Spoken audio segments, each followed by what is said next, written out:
Okay, so for the first question in the tips assignment, we've got the present value is $20,000. The interest monthly is what we're given, and that's 8.3% compounded every 12 months. So the interest monthly, that's why I have the subscript M there, is 0.083 over 12. The number of years is 3. So that means our n, lowercase n value, would be 52 weeks in a year times 3 years. So our n is 156. Now what we need to figure out is our interest weekly. So I'm going to call that I subscript W. We don't know what that is. We need to figure that out first before we can find our R value using the present value formula. So what we need to do is we need to do the equation that is given in the tips assignment. So A1 is equal to A2. And the formula for A, so A is equal to P times 1 plus I to the power of n. So if we sub in what A is over here, we get P plus 1 interest weekly compounded 52 times per year is equal to P1 plus interest monthly compounded 4 times a year, and these two are equal to each other.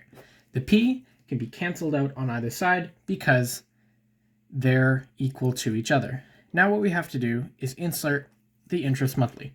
So we have 1 plus interest weekly to the power of 52 is equal to 1 plus 0.0383 over 12 to the power of 12. I don't know why I put 4. It's compounded monthly, so to the power of 12. So our next step is to get rid of this to the power of 52. We take both sides to the root of 52. Now, it may seem like a big number that you have to deal with, but in reality, you're just going to get a really interesting decimal.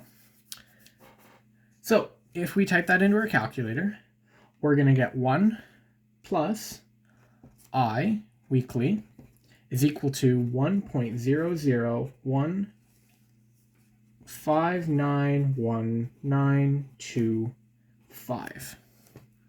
So we're going to take the 1, subtract it off of both sides, and these two cancel out. Now we're going to get interest weekly is equal to 0.001591925. So now that we have our weekly interest rate, to find out what the I is going to look like in our normal format, we have to multiply this by how many compounding periods in a year. So 52. So our interest weekly looks like 0.08278 or 8.278%. We really don't need this to solve the question, but I'm showing it anyways. So for the purposes of the next equation, we can either use this string number or this number over 52, because that's how many compounding periods there are. So now to figure out our R value, we need to do present value times I, and we need to do the weekly because that's the value we're trying to find out. 1 minus 1 plus, again, the interest weekly to the power of negative 156 because that's what we calculated up over here.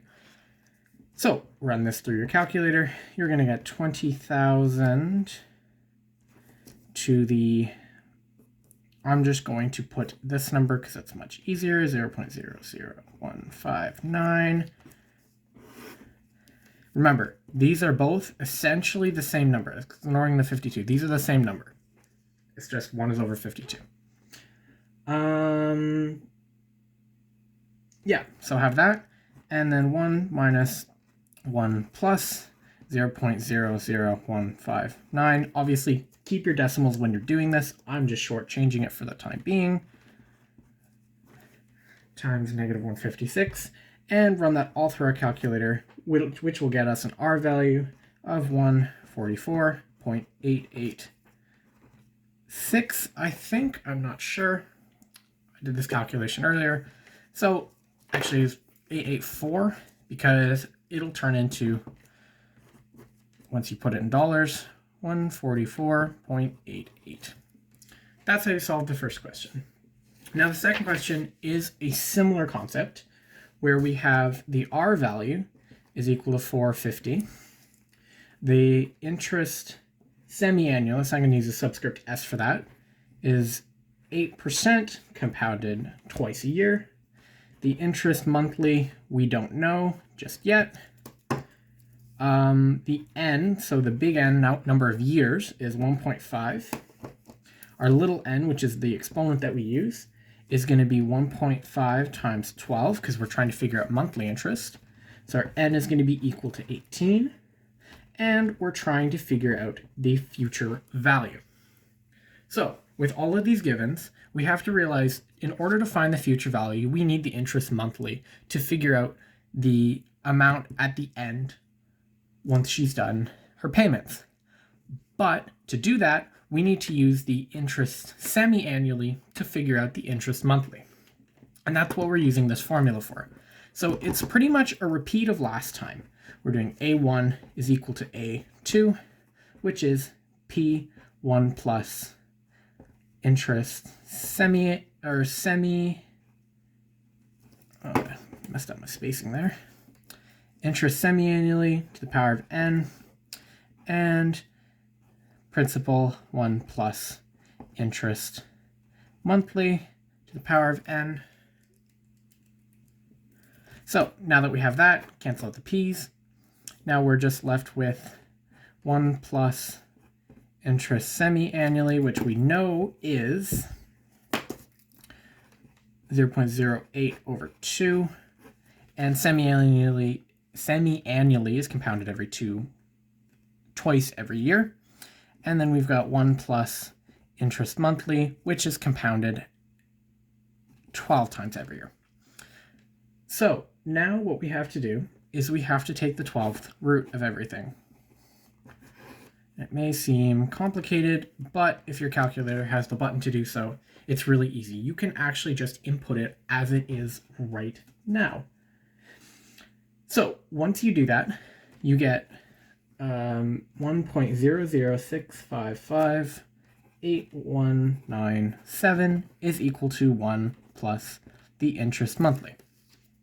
So moving the 1 over to the other side, we're just going to get 0.006558197 is equal to interest monthly. So that's the per month interest rate. And since we're compounding monthly, we need to multiply it by 12 to figure out the yearly interest rate. This is, in theory, an extra step, but if they were to ask for the yearly interest rate compounded monthly, you would need to do this extra step. So your yearly would be equal to 0.078 blah, blah, blah, blah, blah. And your I, that would be IA. And for IM, it's equal to that. So now that we have the interest monthly, we can solve for the future value. So all we need to do is the future value is equal to R1 plus IM to the power of n minus 1 all over I. So we need to find the future value.